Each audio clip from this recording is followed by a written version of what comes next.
What a crowd! What a fantastic crowd here. They won't stop. Good evening, everybody. Commodores, ladies and gentlemen, welcome to the 58th Governor's Cup. We are live from Balboa Yacht Club, one of the finest yacht clubs in the world. I don't even have to cue them. This is the semifinals press conference. Andy Rose is going to join me in a moment, and we are going to have a quick discussion with the Vesterlin clan. Then we're going to get to our 4 semifinalist skippers, the 2 pairs, and Andy's going to interview them politely. Now, this is not a roast tonight. This is about serious racing, because today we were talking about it on the what? Andy, come on up. Commodores, ladies and gentlemen, Andy Rose. Right here. We were talking, Andy and I. Whoa. Here, I think you need. I think you need some water. Yeah, I do need some water.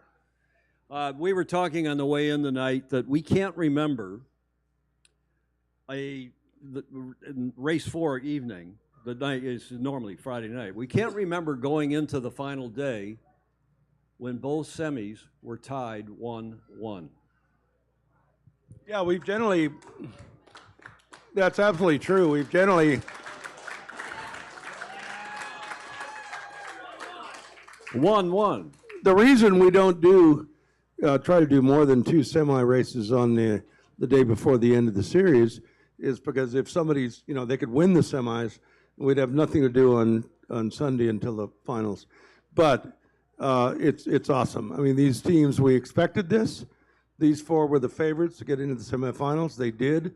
The racing today was very close, shall we say. And just awesome to see, Tom. It was indeed, and that was the other thing. I've been getting texts from literally around the world. I didn't need to blow smoke up your skirts, but that racing, all of you will agree, was some of the closest, best racing we have ever seen in the 58 years this event has been going on. I think that's exactly right. Andy, any other observations in general on the racing today and the race management and yada, yada, yada? First of all, I think, the teams that were less experienced in the boats and stuff over the 4 days have gotten better and better. Theo Vesterlin being the best example, but Michael Kirkman also came up big time. I love this. And seeing match races like that, if you can't get excited about watching that, then you are not a sailor and you're sort of a brain dead person, basically. So anyway, there's a California old surfer term called stoked. I am stoked.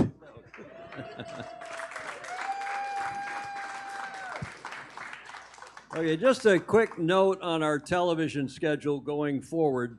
Tomorrow, Sunday, normally Saturday, but it is Sunday this year, we will have 3 live shows. We'll have our morning show at 0900. We'll cover the live racing again out on the Pacific at 11:30 tomorrow morning. Then we will have the finals press conference with the 2 finalist skippers here tomorrow night in the GovCup Pavilion at 1700 at 5 p.m.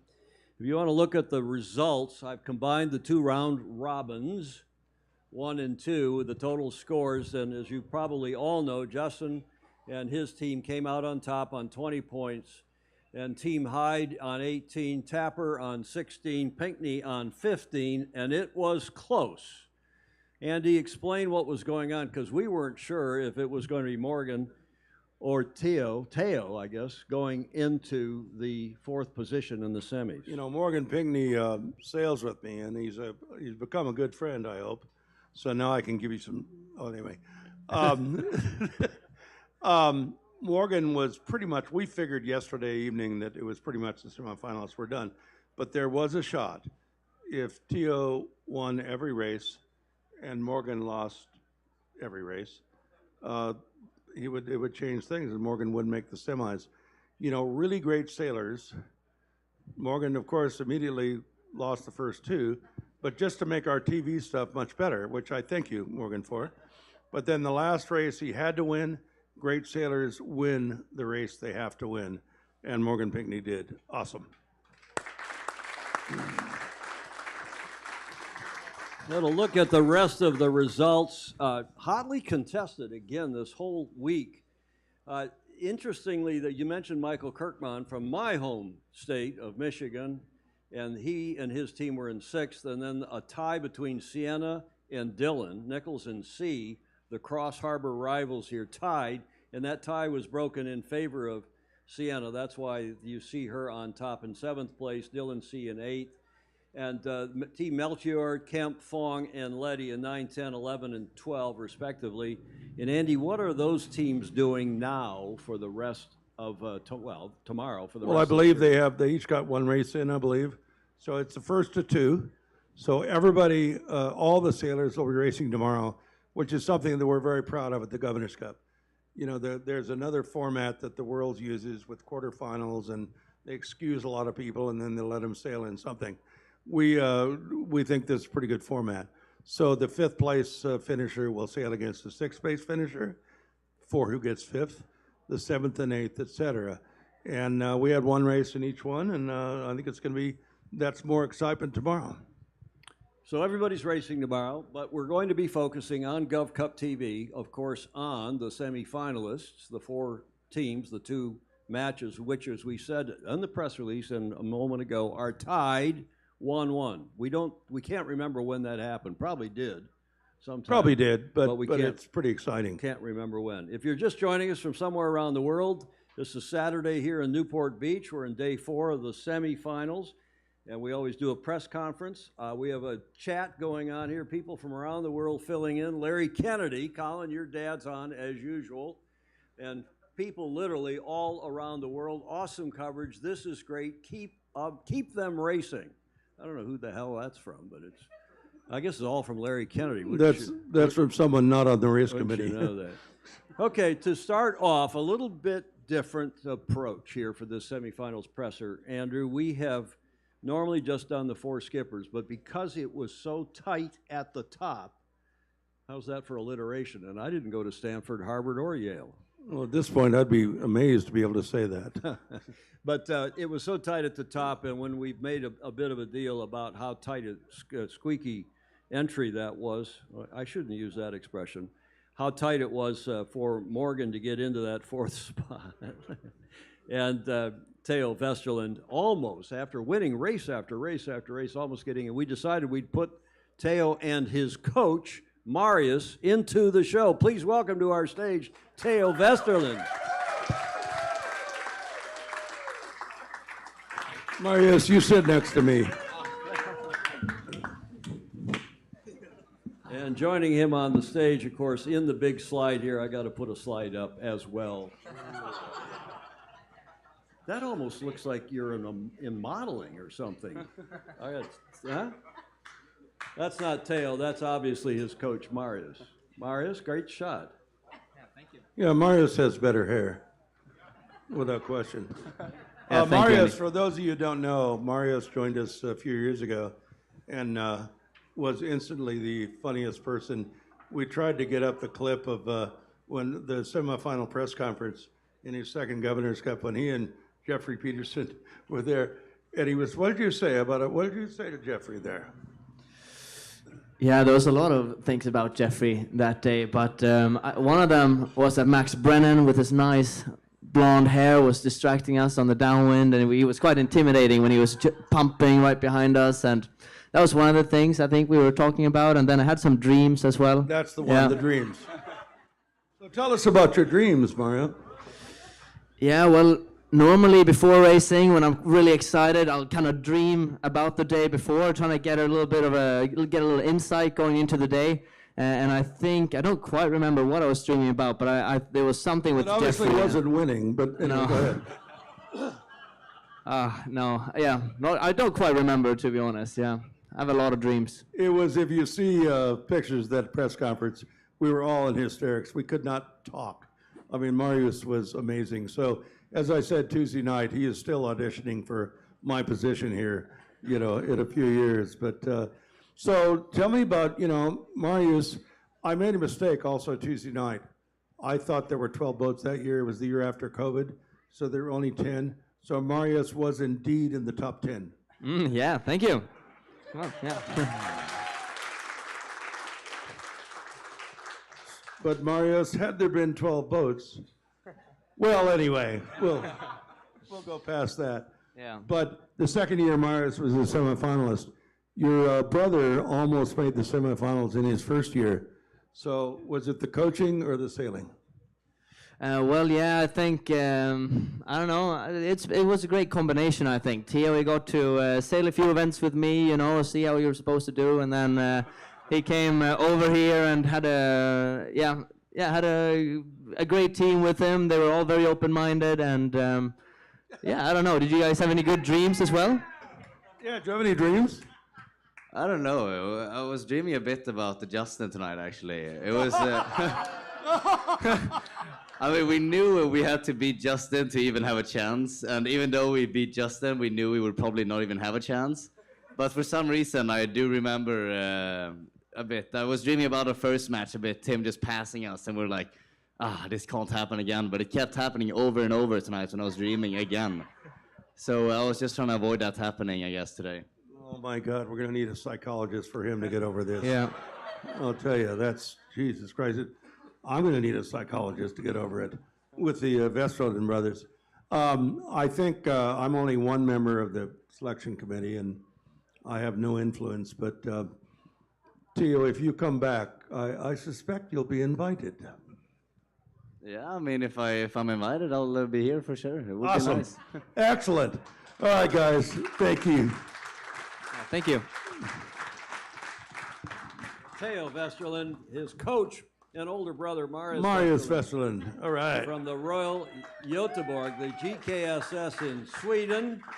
Nice stuff, guys. Oh, I have one more little is with those two. Marcos, their father, who was an Olympian for Sweden, was on the boat we were out to watch earlier in the week. And at one point, he was sitting on the bow talking in Swedish, obviously. And he said, and he stopped and he said, "Oh, sorry, I was coaching the coach." Marius. Okay, I'm getting messages here from around the world. Somebody named Will Bolden. Will Bolden, all right. Will Bolden has just checked in from Perth, WA. He's preparing for a hot date, I guess, even on a, what is this tonight? Saturday night, probably on a Sunday down there, right? And he's saying, "Go Old King Cole." Cole Tapper is now known as Old King Cole. Please welcome to our stage Cole Tapper, defending champ of the Governor's Cup. Cole, and please come up along with Josh Hyde.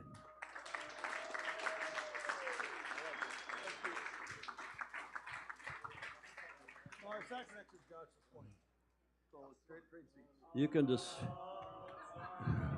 I sat next to Josh and I was bored stiff, so, you know. You want me to go? It's all yours, Andy. I can't. All right, so this is the Trans-Tasman event here from Australia and New Zealand. Cole is the old man of the sea and has had a 2-year thing that Jeffrey Peterson was close in his 2-year thing, but yours is actually even better. The best young match racer in the world right here, and a world champion to prove it.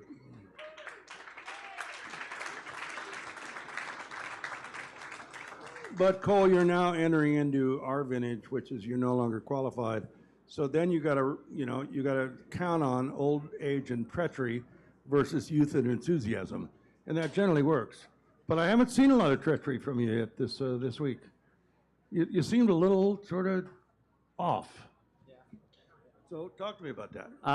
Yeah, to be honest, I can't really disagree with you. I think we said when we were talking on the road to GovCup with you guys, we said that everyone coming from the Worlds is going to be super strong, and yeah. I think that's been proven here really well, is that every team that sailed a week of intense racing against a lot of good people comes here ready to go, and we were kind of a bit slow out of the blocks, to be honest with you, but we're lucky that we've sailed together with the same team for a while, and we're slowly getting awake like an old man, I guess. So we're getting there, but still a way to go. Thank you for thinking I'm still awake.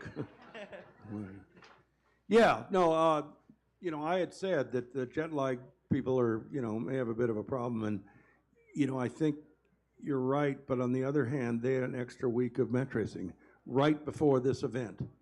And I had not thought of that, but I think that's a really good call. That, you know, so again, the nice thing about the double round robin is you don't have to be perfect at first. And you came good towards the end. You started to win the race you had to win, and, you know, it was good. Yeah, yeah, it was okay. I think a big part of it was Jordan kind of finally. We used up all the rope with him by the end of yesterday, and instead of being nice, he started being very mean again. And that probably helped us to get moving a little bit more. And I still think there's a long way to go, but it was crazy, the racing today. Like, I think at the end of the first race, like, I didn't actually know who won. I just turned and said to those guys, I was like, Nor did we. God, that was awesome. Like, it was so fun. Then I found out we lost, which wasn't so awesome, but it was like, yeah, it was really good racing, and it was nice, a bit more breeze, and just like no one could get rid of the other person. It was like a bad exactly. smell. No, those were some of the best match races I've seen. I mean, it was really good. But you sort of, you know, weren't awesome during the rounds robin, but I think you've come back. And as I said, I would not count Cole out of this at all, because you've been here before. You know what it is to come back from, you know, not a great rounds robin. And I think you're going to do awesome. Now, on the other hand, Josh is on a roll.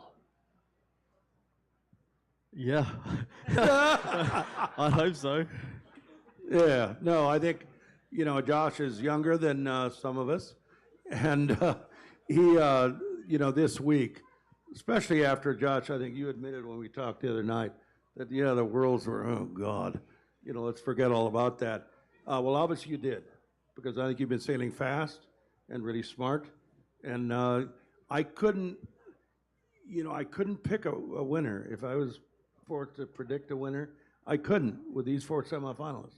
So how'd you do that from last year to this year? You were good last year, but this year you're great. Well, I think a little bit of it was down to the fact we've decided to go quite light on the team. Running a 3-up team for the first time since we've been here. I think that's helped us a lot with our speed, especially, which, as you like to say, makes our tactics look pretty good. But other than that, I guess the years of experience that we have had being here, we have sort of figured out what does and doesn't work. And I don't know, somehow we've managed to string together a series of races, which is a bit more than I thought we would. Oh, come on. That's great, though. You really did. And it's, you know, we've said on air that these two, the yacht clubs that these two represent, have the most amazing youth programs ever, with the possible exception of BALBOA Yacht Club. But the CYC, the Cruising Yacht Club of Australia, and the Royal New Zealand Yacht Squadron have incredible things. You guys just keep producing more and more great sailors, and that's why you've won about every other year for the last few years.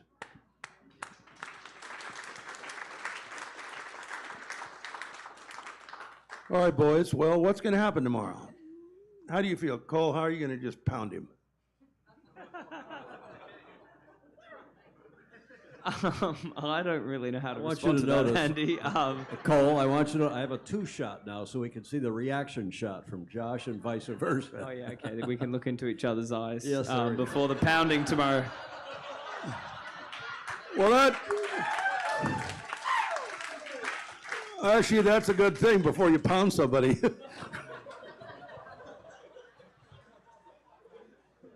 Go ahead, top that.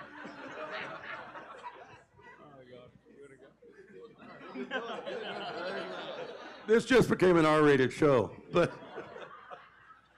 well, what do you think? Honestly, like both of you, let's start with Josh. You had a really good race, and then you lost the next race. And you know, how do you beat a guy like this who's sort of won everything in the last 2 years?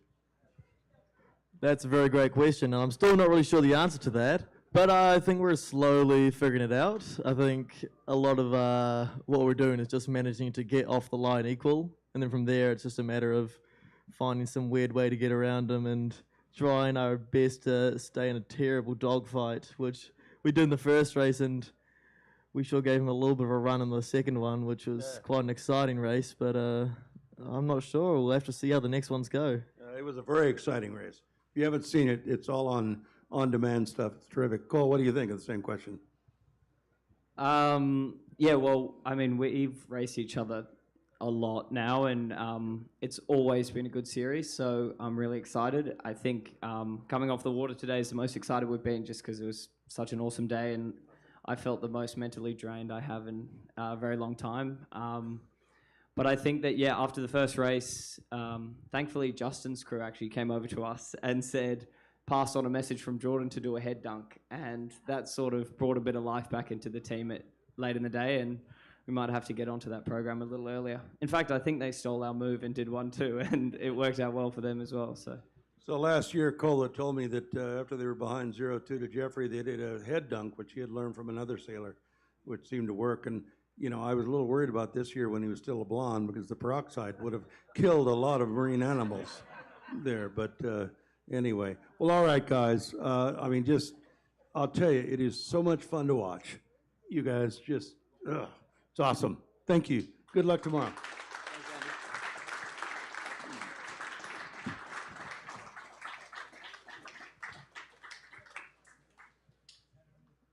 Well, that was pretty entertaining. I wonder if we can top that with, with Justin Callahan and Morgan Pinckney.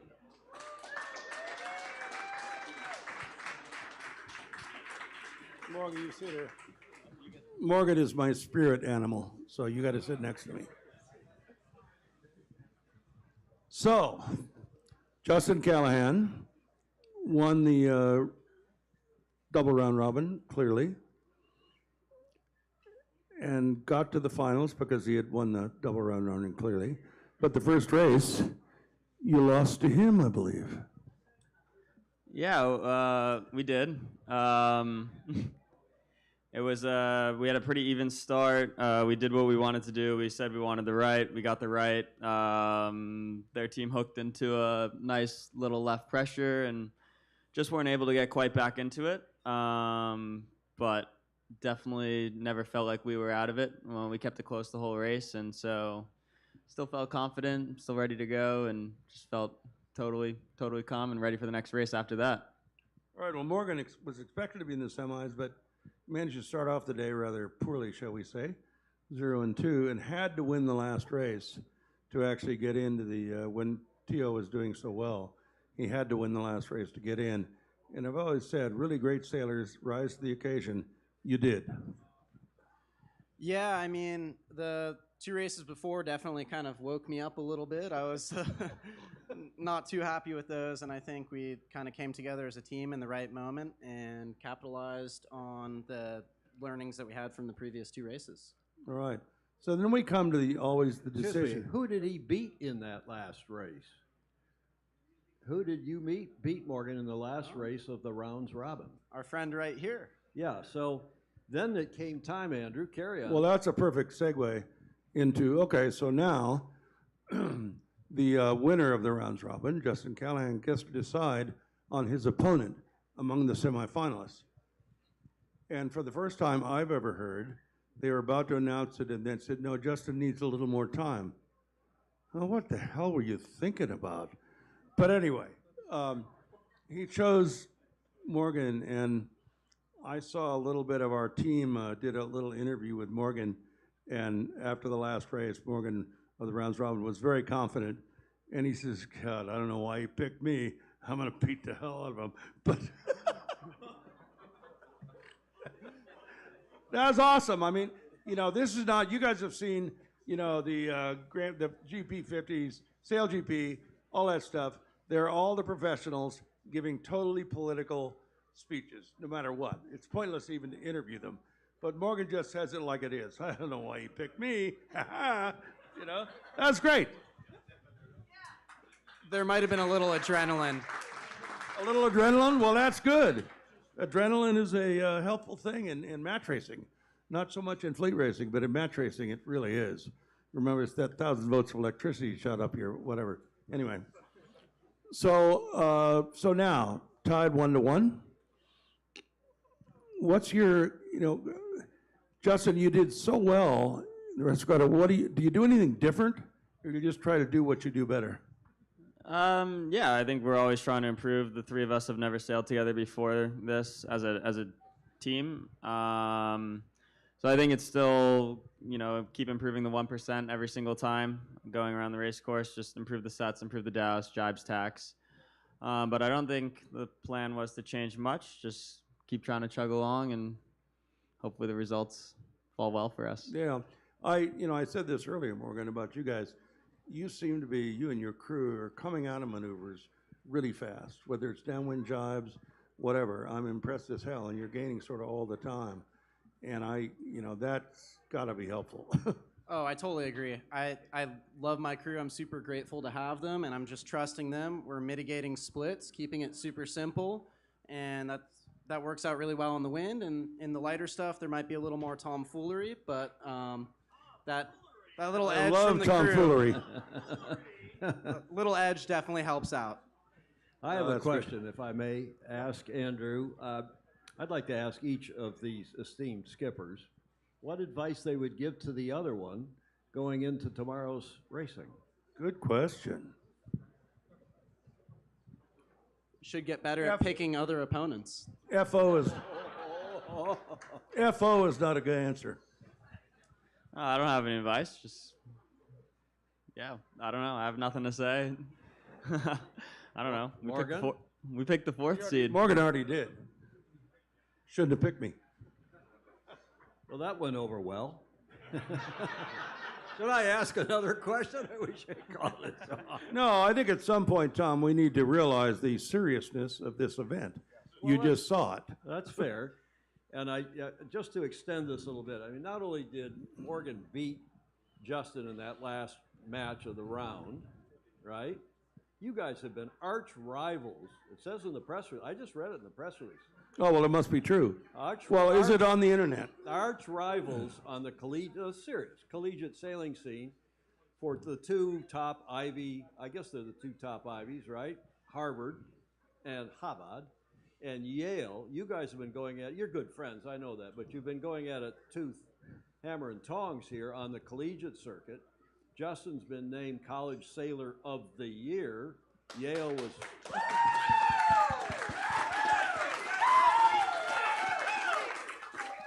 And that cheer was led by a Yaley, in fact, I think, or the mother of a Yaley, or a mother of something. I'm not sure what Kimmy Shaman is. And Yale has been right on your tails, if I read the internet correctly, all year. So is there any collegiate rivalry here? Not to mention Stanford. I mean, Please do mention Stanford. I do all the time. I know, I've noticed.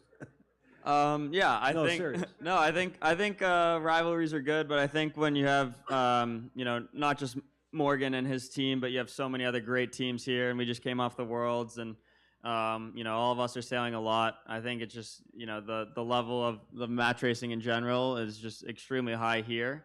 So it's just been great to race with everyone here, and continue to get better and increase the level of this facet of our sport. It's been really good to sail with everyone here. Obviously I agree with that. Justin ages out this year. This will be his last Governor's Cup, but he also won the Olympic Classes Regatta in Long Beach after only sailing a 470 for a few days in the 470 class, and I think he's planning an Olympic campaign, so we can all watch him in the next couple of years, which will be awesome.